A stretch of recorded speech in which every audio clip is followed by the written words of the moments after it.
IT job కోసం try చేస్తున్నారా? Coding ట్యూటర్లో training తో పాటు స్టైఫండ్ అండ్ 100% జాబ్ గ్యారంటీ. అంటే బ్లాక్ అండ్ వైట్ నుంచి కలర్ వరకు ఏ ట్రెండ్కి ఆ ట్రెండ్ మార్చుకుంటూనే వెళ్ళారు మీరు. ట్రెండ్కు తగ్గ మీరు కూడా చేంజ్ అయ్యారు. కలర్ అనేది నాకు తెలిసింది కథానాయకుడు.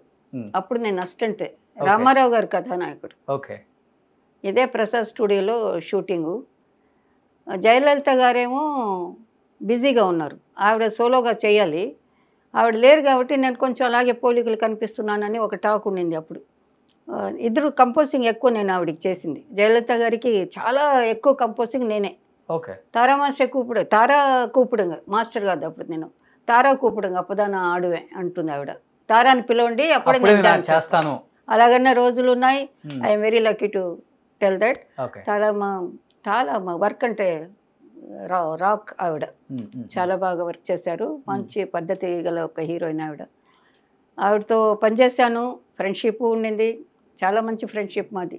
వాకింగ్ అంతా వెళ్ళేవాళ్ళం. అవుట్డోర్కి వెళ్తే గ్యాప్ ఉంటే వాకింగ్ వెళ్తుంది తను, వెనకాల సెక్యూరిటీ దూరంగా ఉంటారు, మేమిద్దరం వాక్ చేస్తుంటాం. ఊటీ కానీ కొడైకెనాల్ కానీ అలా అంత బాగా దగ్గరగా స్నేహితురాలు. చాలా మంది హార్ట్ టు హార్ట్ మాట్లాడుకునేవాళ్ళం మేము. అంత బాగా ఆవిడతో కూడా పనిచేశాను నేను. సీఎం అయిన తర్వాత కూడా అదే బాండింగ్ ఉంది. తర్వాత పిలిచిపించేది, చూసేది ఆవిడ, ఫంక్షన్లకి పిలిపించేది. ఒక 20 మెంబర్స్ ఆవిడ ఇష్టపడే వాళ్ళలో నా పేరు కూడా ఉండిందని విన్నాను నేను.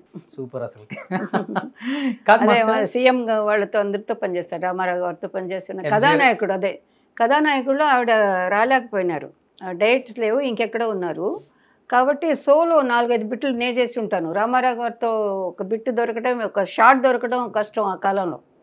అమ్మాయిలందరూ అడిగాళ్ళు నా పక్కతలే నిక్కరే సార్ పక్కతలే అని అమ్మాయిలందరూ. నేను అడగకుండానే నన్ను ఆయనే చెప్పారు, ఈ అమ్మాయి కంపోజింగ్ అంతా బాగా చేస్తుంది, చిన్నపిల్ల.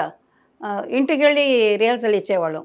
ఇంతేనయ్యా తెలుసుకోవయ్యా ఈ లోకం ఇంతేనయ్యా ఆ సాంగు అప్పుడే మా తంగప్పన్ మాస్టర్, అది తంగప్పన్ డాన్స్ మాస్టర్. ఇదే ఇలాగ కాలు పెట్టడం కూడా వద్దన్నారు ఆయన. ఇదేంటి ఇలాగ అనుకోవడం, పాదాన్ని బాగా నేలకు కొట్టి డాన్స్ అనేవాళ్ళు.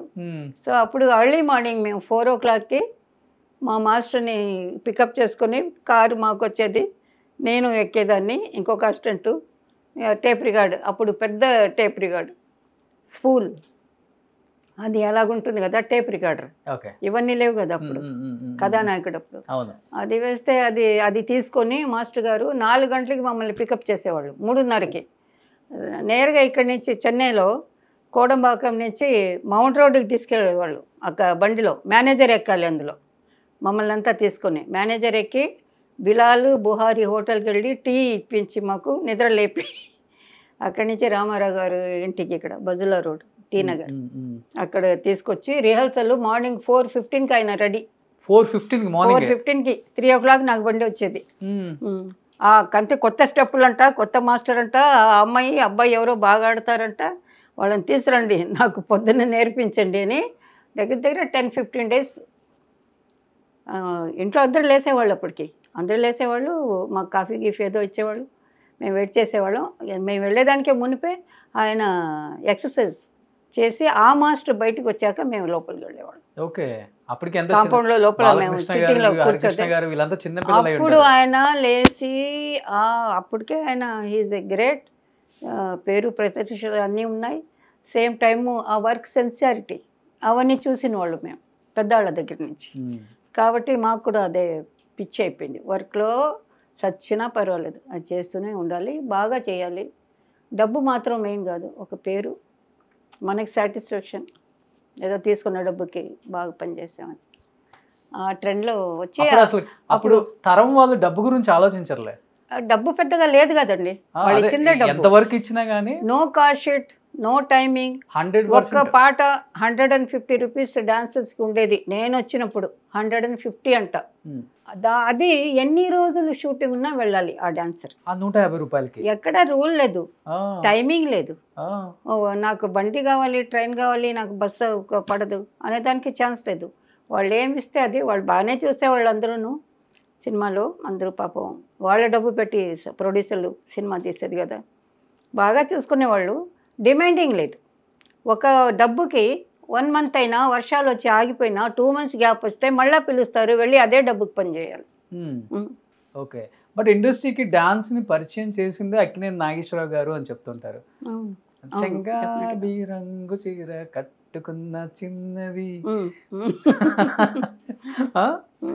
డాన్స్ స్టైల్ డిఫరెంట్ ఉంటుంది. అప్పుడు నేను అసిస్టెంట్ని హీరాలాల్ మాస్టర్ గారు. హీరాలాల్ మాస్టర్ గారు చాలా మంచి. అది అదొకటే కాదు, నేను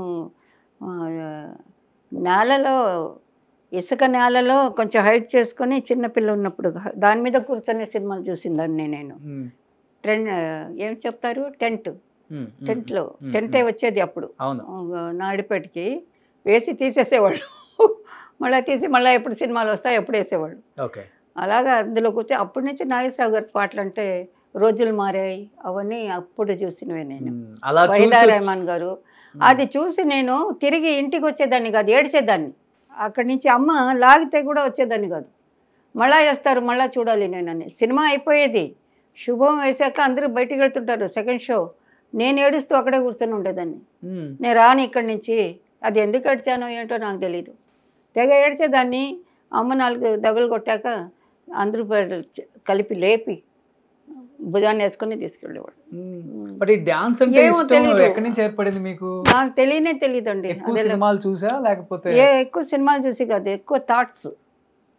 నేను ఇలా ఉండాలి అలా ఉండాలి, నన్ను అందరూ చూడాలి, అది కూడా మిక్స్ అవుతుంది. అది కూడా మిక్స్ అవుతుంది ప్రతి ఒక్కరికి. హీరోయిన్ కూడా ఏ గొప్ప హీరోయిన్ అయినా తను అనుకుంటుంది నేనే బాగుండాలి, నన్ను అందరూ చూడాలి, నేను చాలా బాగున్నాను అంటే ఆ టైంలో, ఆ సాంగ్లో, ఆ షార్ట్లో.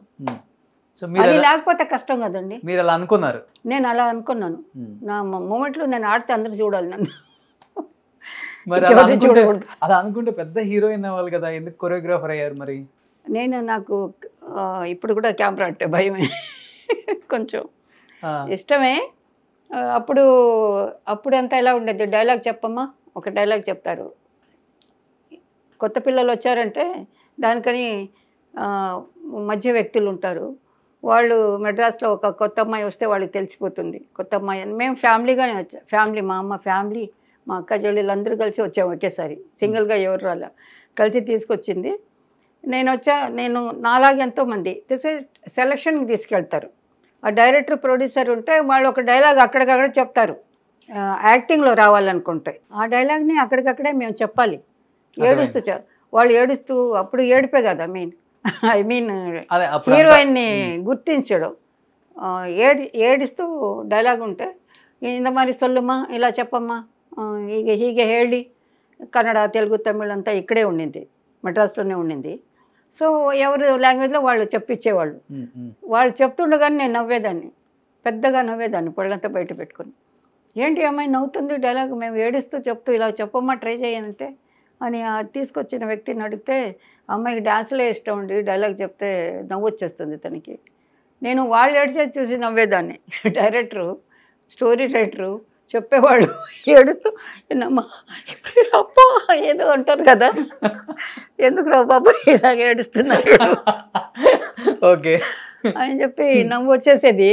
నవ్వేసేదాన్ని, అమ్మాయిని బయట పంపించేది. అమ్మ చాలు, బయట పంపిస్తే చాలు అని వచ్చేసేదాన్ని. కానీ నాకు యాక్టింగ్ అనేది కష్టం. అది కష్టమే, లేదని లేదు. డాన్స్ అంత ఈజీ కాదు. అంత కష్టమయ్యి మరి ఇప్పుడు కొరియోగ్రాఫర్ అంటే అన్ని రకాల రసాలు పండించాలి, ఒక రసం కాదు, నవరసాలు పండించాలి. మరి ఎట్లా మాస్టర్, ఎట్లా వచ్చి అక్కడన్నా ఒకటే ఏమో అక్కడ నవ్వొచ్చింది. తర్వాత 1 or 2 డైరెక్టర్స్ చెప్పారు, ఏమైనా చాలా బాగుంది, ఫేస్ అలా సాధన లాగుంది, అది అప్పుడు ఉన్న వాళ్ళ గురించి అలా చెప్పేసి, హెయిర్ కట్ బాగుంది, ఇది నుక్కు స్ట్రైట్గా ఉంది, హిందీ లాగుంది అది. కానీ పళ్ళు కొంచెం పై పళ్ళు 2, కింద పళ్ళు 2. అప్పుడు చైనీస్ చాలా ఫేమస్ ఇక్కడ సిటీలో.